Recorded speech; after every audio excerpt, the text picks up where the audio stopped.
God that is serious sa kanyang pangako, seryoso sa kanyang pangako. Lying vanities. Nandiyan ka ba sa kanyang kalagayan? Nanalin lang ng isang hungkad na paniniwala at kaisipan. Pwede mong ayusin yan sa harapan ng Diyos ngayon. If you're not saved, ano mo, napakagandang gawin mo ngayong umaga. Kilalanin mo sa harapan ng Diyos ang pangangailangan mo ng tagapagligtas. Kahit anong kasalanan, ay kayang patawarin ng Panginoon dahil siya'y namatay sa krus ng Kalbaryo.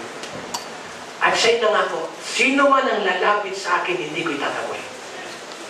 Ang kinakailangan lang ng pusong kikilala sa kanyang salita, sa kanyang anak na si Jesus, at sa kanyang ginawa para sa iyong kaligtasan.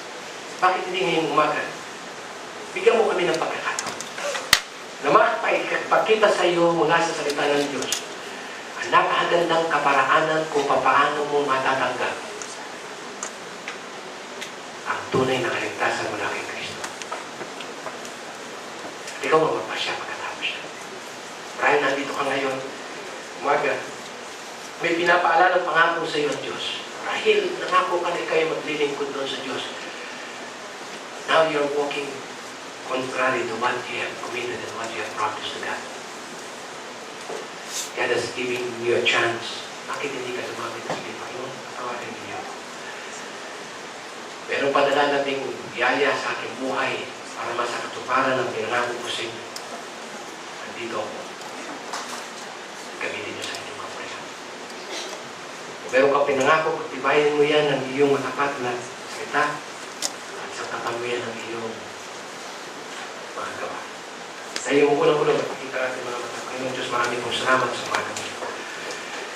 Kayo'y patuloy na mangusap sa kalagitnaan po namin. Lord, napakabuti niya. Kayo'y naghahatid ng inyong babala, ng inyong mensahe ng pagmamahal. Bigay kayo ng inyong Espiritu upang makapangusap sa puso ng mga tao habang may papangaral ng inyong pagsalita ang inyong mensahe. Maraming salamat na kayo punong-puno ng biyaya sa amin. Nagbibigay ng panibagong pagkakataon. Katulad ni Jonah, who received a second chance. Pay that what he has vowed. And there are some Christians here, dahil sa ganitong kalagayan niya, ikausapin niyo po sila. Pero mga tao dito, Panginoong Diyos, na kanilang isipan ay nabalot na para bagang ang inyong salitay. Walang katuturan. Dalahin kong kausapin niyo po sila. At may pagpasakop ang kanilang puso bilang pagkilala. Una sa lahat, kung hindi pa sila sin. Nakilala ang inyong anak at kilalanin ang inyong anak na si Jesus. Bilang kanilang tanging kaligtasan ang kanilang puso sa kanilang kasalanan. Sa Panginoon Jesus. Magbibigay tayo ng panyaya. Ito yung ginagawa namin dito sa Kaloma Baptist Church upang bigyan ng pagkakataon ng bawat isa na gumawa ng kanilang personal na pagpapasya. No? Pero nandito ka ngayon. Gusto ba malaman ang paraan ng Diyos ng kaligtasan? Gusto bang matiyak ang kaligtasan ng Diyos mula sa kanyang salita? Pwede mo makita sa iyong kamay. May lalapit sa iyo isang counselor. Ipapakita niya sa iyo sa Bible kung ano ang gagawin mo kay Kristo para matanggap mo ang regalo niya ng buhay na walang hanggan. Meron ba? Taas mo na yung kamay mo. Ilalapit sa iyong counselor. Meron ba? Habang tinutugtog ang ating invitation, kung nandito ka ngayong umaga, ang Diyos ay nangusap sa iyo, kaibigan, kung hindi ka pa saved, ako'y namamanig sa iyo. Huwag mong tignan ang iyong katabi, this is a personal decision because hindi ka matutulungan ng katabi mo. It is a personal decision between you and God. Nakita mo ba na ikaw ay isang makasalanan na nangangailangan ng kaligtasan ni Kristo? Bakit hindi mo siya napitan ngayong umaga? Siya'y nag-iintay sa iyo. Dala niya ang napakagandang regalo. Buhay na walang hanggan. Sa pamamagitan ni Jesucristo ating tagapagligtas. Sana huwag kang tatanggi sa kaloob ng Diyos dito. Sapagkat sa kabila nito, isang katotohanan din na may impyernong naghihintay sa bawat isang taong nakagawa ng kasalanan sa harapan ng Diyos.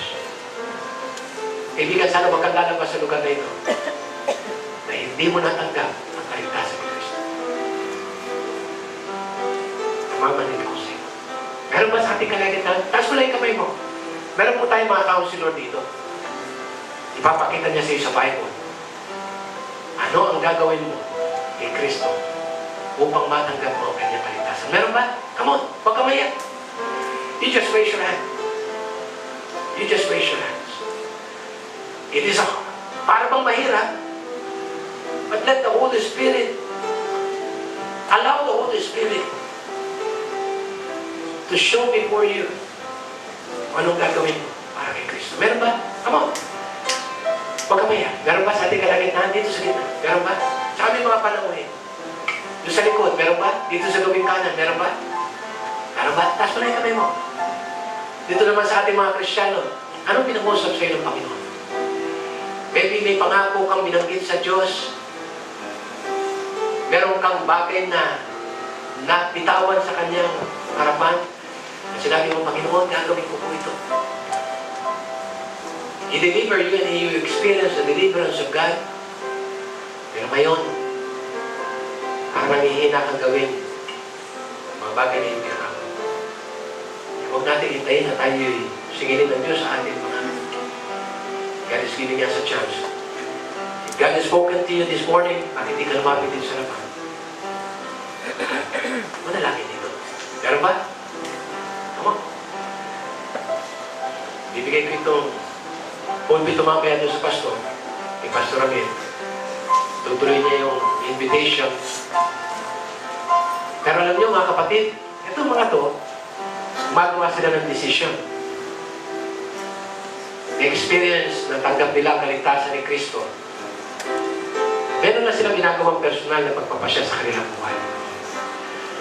Pero kung ikaw, kapatid, meron kang gustong gawin para kay Kristo ngayon, hindi mo kinakailangan lumapit, kinakailangan mo na itaas ang kamay mo. Kasamahan ka namin dito sa isang kwarto, and we are going to papaliwanag sa iyo kung ano dapat mong gawin kay Kristo. Kung yan ang naisin mo, kaibigan, subukan mo si Kristo. You just try Jesus Christ and see what He can do in your life. Subukan mo siya. Pero ba? Mas wala yung kamay mo. Sabi mo, Pastor, ako may gusto akong gawin pagpapasya. Hindi ko nang alam. But I want to make a decision. I want to know kung paano ako maliligtas. Mas wala yung kamay mo. Bibigyan kita ng counselor kung ikaw ay babae, bibigyan kita ng lady counselor kung ikaw ay lalaki, bibigyan kita ng lalaking counselor. At ipapaliwanag nila sa iyo sa Biblia kung anong gagawin mo para kay Kristo. Meron ba? This is the first step na maaari mong gawin. Come on! Huwag ka maiyak! I'm encouraging you. Come on! Meron ba? Sa ating kalagitnaan? Come on! Ako'y naniniwala, ang Diyos ay kumakausap sa iyo ngayong umaga. Katulad ba ng isang kaibigan ko sa membro doon sa Alcala Baptist Church. Ang Diyos nangungusap sa kanya. Nung narinig niya yung kataga na huwag kang lalabas sa pintuan na yan, na hindi ka gagawa ng pagpapasya kay Kristo dahil hindi natin alam eh. Baka paglabas mo dyan, ano man ang mangyari. And she decided. She raised her hands, pinapitan siya ng isang counselor, pinakita sa kanya ang salita ng Diyos. At habang pinakikita sa kanya ng salita ng Diyos, naunawaan niya ang kanyang pangangailangan. Naunawaan niya ang napakagandang paraan ng Diyos ng kaligtasan. From that day, gumawa siya ng pagpapasya kay Kristo. I want you to experience the same thing. I'm offering you the same thing. Will you make a decision for Christ? Will you raise your hands? Kasi hindi naman tayo namimilit dito. Unless you make a decision, the first step to make a decision, to show your desire, hindi kami lalapit dyan. But if your heart desire to know kung anong sinasabi ng Biblia tungkol sa kanyang kaligtasan, namamanig ako sa iyo.